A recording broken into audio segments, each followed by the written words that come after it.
So today has been wild. I have just sat and watched like a million different things within like a 8-hour period. My brain hurts, but I want to get you guys' reaction out for Zack Snyder's Justice League because I absolutely loved it and I think it would be a great reaction video, but take some time to edit, obviously, so I'll probably get that out within the next few days, possibly tomorrow, possibly Sunday, maybe even Monday if it takes me a while. I'm not too sure. But in the meantime, I might as well give you a review. So what have I been watching? So obviously I watched The Walking Dead. If you guys know, I'm a fan of The Walking Dead. So new episode came up for that. I watched that, reviewed that. Reaction for that will be coming later. But then I sat and watched Zack Snyder's Justice League for about 4 hours, or a little bit longer than that because I took a few breaks here and there just to get some food and stuff. So yeah, did that for a while. And then for some godforsaken reason, I decided to sit and watch the original cut of Justice League. I didn't do a reaction to this, I did this on my own because I wanted to just see the differences, just so I can have more knowledge of what the changes were. I don't know why I did that to myself, but it wasn't like, I didn't think it was the worst thing ever, but seeing it after seeing the Snyder cut, it was pretty bad in comparison, but it still was, to me, honestly, it's a watchable film. And honestly, if I watched that when it first came out, I probably wouldn't have hated it like everyone else did. I probably would have just been like, yeah, it's decent, but it's not going to be anywhere near like my top 15 favorite comic movies of all time.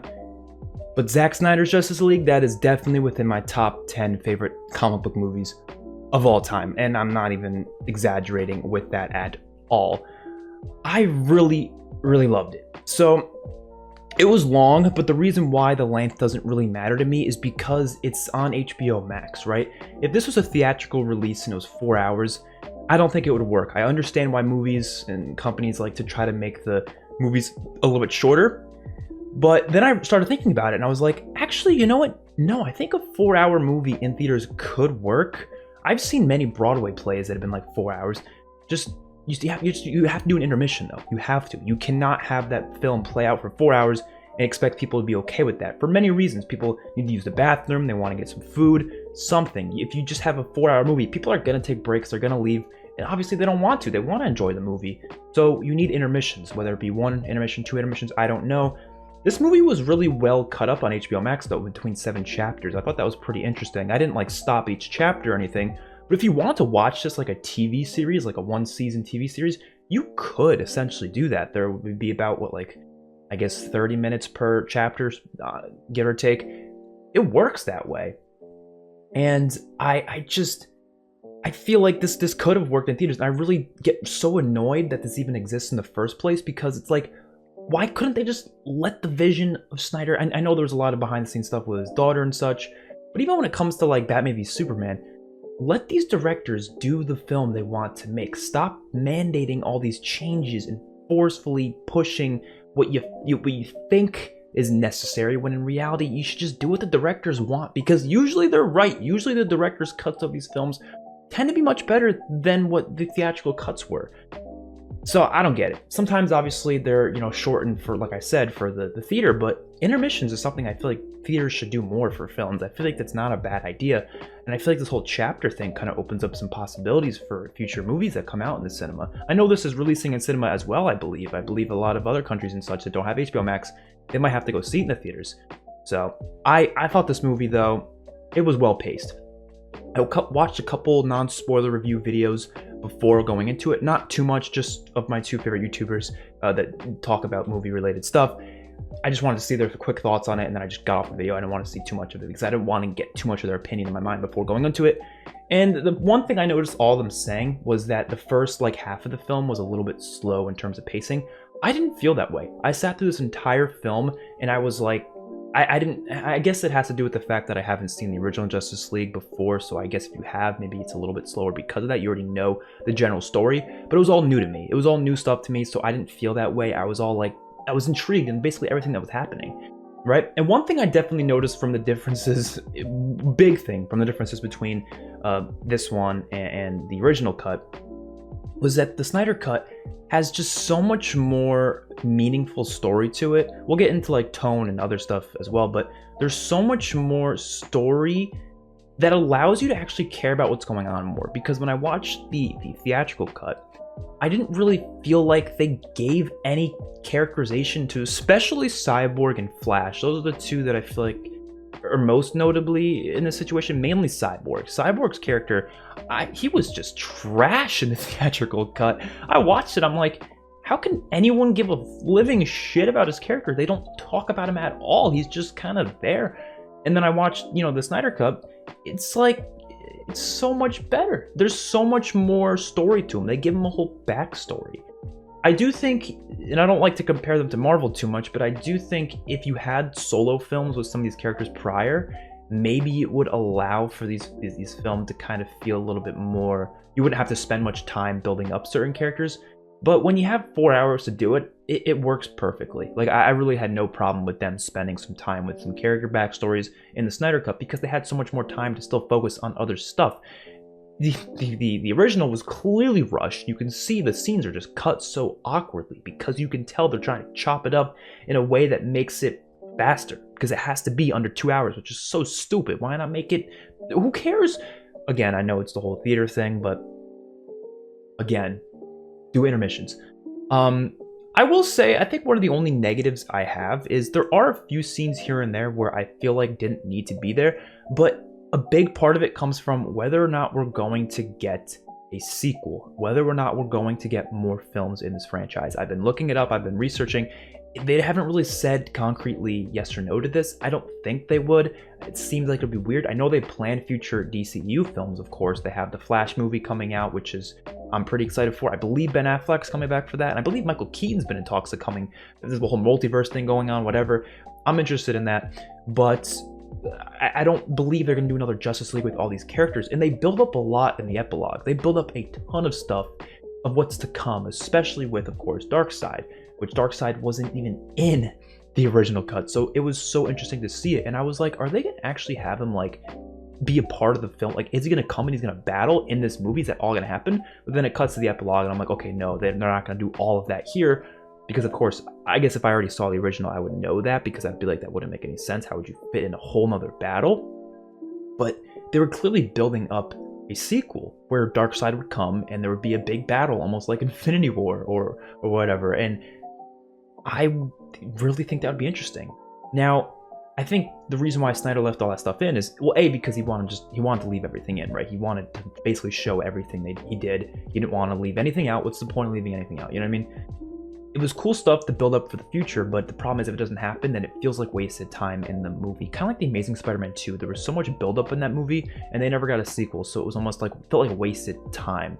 The aspect ratio was something I was kind of off-putted by. I knew it was going to happen based on the trailers and people were talking about it, but it did not bother me. Like, I got like 10 minutes in the movie and I forgot about it, completely forgot about it. It's not a problem at all. It's just different. You just have to get used to it. And like I said, it takes literally 10 minutes to get used to. So it's not something that anyone should be worried about. I heard some people being like, why couldn't it just be like a normal goddamn movie?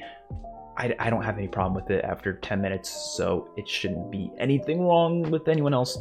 The R rating was fantastic. I mean, you could tell the differences between this and the theatrical cut. There was so much more violence and gore. Not a lot of gore, really, but like gore for a comic book movie, you know? Like, you see someone get shot, you see the blood squirt out the back of their head, or someone gets knocked into a wall, you see the blood splatter up on the wall.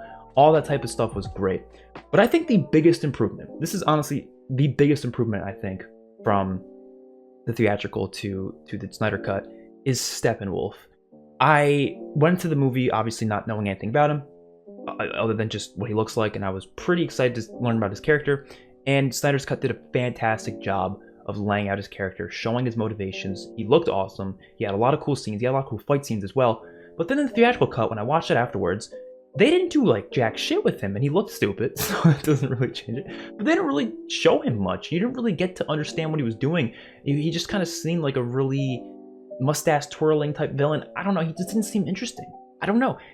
But in the Snyder Cut, I really was enjoying Steppenwolf to the point where I didn't really feel like Darkseid needed to come into the story in like a big badass way, like I was kind of hoping for. A little part of me was like, could we just get another hour of this movie so Darkseid could come in, there could be another big battle? But then at the same time, it was like, no, this movie's way too long already. Just leave it at that. But again, if it was to lead up for another one, that'd be great. If it's not, then I don't know. You know what I mean? Awesome to see it. Also, the one, like, what was it, the flashback scene of like the old battle of last time Darkseid was there. In the theatrical, it was Steppenwolf who was there, but seeing Darkseid there was just so much cooler. I'm not gonna lie. Of course, you have the Martian Manhunter. I didn't even know who that was when I first watched the Snyder cut. So he was not even in the theatrical, but I thought he was. I'm sure if they put that in the intentions of bringing him back in some sort of a way, but again, it all depends on if they're gonna do that or not. I have no idea, but it was still cool for a little bit. A lot of the heart moments, like the dialogue and just the scenes between people, really just it worked for me. Like it felt so much more serious and like mature. Again, a big part of the problem people had with the theatrical is how Joss Whedon apparently, he was the person who took over what Snyder was doing, and he kind of tried to make it a little bit more like Avengers, like where it was like more goofy, had a lot more jokes and put it into it. I prefer the serious take so much more over the goofiness. I do. I think the silliness, like that works, like in certain films. I think it does. I think Flash making jokes every 2 seconds is completely fine because it fits his character. But characters like Batman should not be making jokes. You just shouldn't, honestly. Like maybe every now and then make one little snarky line, but not that often. And thankfully, Snyder Cut didn't really do that. There was much more heart there. There was many more serious moments between characters. Like you had that scene between Lois, Martha, as well as Clark, of course, when he comes back. And there's just a lot of scenes between like everyone. I feel like they just had felt more meaningful, especially with Cyborg. Oh my god, the scenes between him and his father when the accident happened and seeing his father's reaction, that shit was heartbreaking, and it made you actually care about Cyborg's character. Again, probably the biggest improvement from in terms of like the main Justice League characters for sure. And then Superman coming back and then bringing back his theme. Oh my god, the music was just so much better as well. And it was really weird to find out that Danny Elfman did the score for the original Justice League, because I love Danny Elfman, but I feel like the music didn't feel very memorable in that film. I probably wouldn't blame it on him. I'm sure the directors and stuff told him to make it a certain way, but the soundtrack in the Snyder Cut was just so much better. It was so good. I loved that the bringing back of the Man of Steel theme and everything. It was fucking beautiful. It was beautiful. And then you get to the action, which the action was, for the most part, pretty great. I think there was a couple moments where you were like, okay, yes, this is a little bit too like CGI-esque. I think that was mainly towards the end of the film. But especially, I really enjoyed the midway through film. I don't midway through action scene, not midway through film. The midway through action scene when they first encounter Steppenwolf, that was honestly probably one of my favorite action scenes in the whole movie, especially when Steppenwolf takes on Wonder Woman one-on-one. It was just way more entertaining in the Snyder Cut again, but that was just a great scene. The action was just, to me, well shot. I think Snyder's a fantastic director. A lot of people might disagree with me on that, but I think he's a fantastic director with his action scenes. They just look good. They look crisp. You can tell what's going on. You know what I mean? As much as I'd rather see Batman kicking people's ass instead of aliens' asses, it was still entertaining seeing Batman shooting up aliens. It was. I can't, lie and say it wasn't, because it was entertaining. And then you got Aquaman, and I have not seen Aquaman, so that is a film I'm going to have to see soon. But I thoroughly enjoyed his character in this, and I didn't really find his character be that different in the theatrical cut, so I guess that's not really something that was that changed, but he worked for me in both, so I gotta say that's definitely something I really did enjoy about it. And then let's get into the nightmare stuff from the epilogue, because that was something I was really curious about throughout the entire film. I was like, when is Joker going to come into play? Like, what is he going to be a part of? I knew it was going to be some sort of a nightmare sequence. It's what everyone was talking about. But I was like really curious as to like how exactly. And they showed it in the end. It feels like it's shoved in, again, unless they do something in the future with it. But if they don't, it does feel shoved in. I'll be honest, it does. Do I care? No, because it was still an entertaining scene. You see Deathstroke there. You see, of course, Lex Luthor was there before, talking to Deathstroke, which was pretty cool. And you see Deathstroke, and he's with them, and Joker's working with them. They're all working together, which is really interesting, because Superman has essentially went rogue because Lois Lane died. And that's what Flash was talking about. Lois Lane was the key. And I thought that was really interesting. I don't know if they'd go down that route if they did the future films. Like, would they have Superman actually go down that route, like an Anakin Skywalker type route? I don't know. Would I be interested in it? Yes. I know they do a lot of evil Superman stuff in the Injustice games, and I have played through some of the games, and I think they're pretty interesting. The movie just clearly works a lot better because it's one vision going into it. That's kind of the final thing I want to say here. And again, I think this goes for future movies, and hopefully this is like almost a precedent, sets a precedent for future films, that studios stop messing with the director's vision. That's all I ask for, because there's a lot of movies that are near and dear to me that have been kind of tampered down by studios' interference. A film example of that would be The Amazing Spider-Man 2. I still actually like that movie, surprisingly, but I know a lot of people hate it.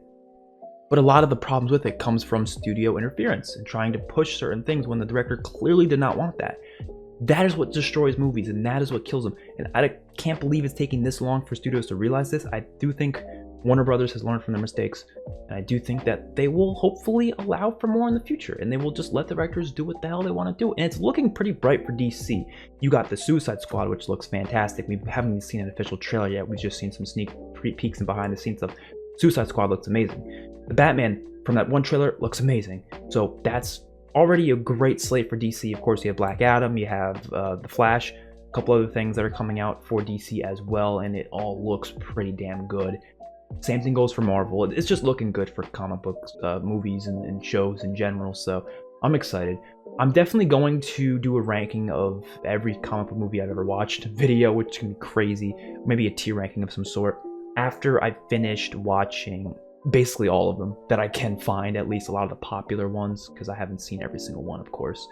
The main franchise I haven't even touched in yet is, of course, the X-Men franchise. But again, if you want to see the reaction to Justice League, Zack Snyder's Justice League, I will be uploading that within the next few days. So yeah, hopefully you guys will watch that as well, and I'll see you guys in the next one. Peace out.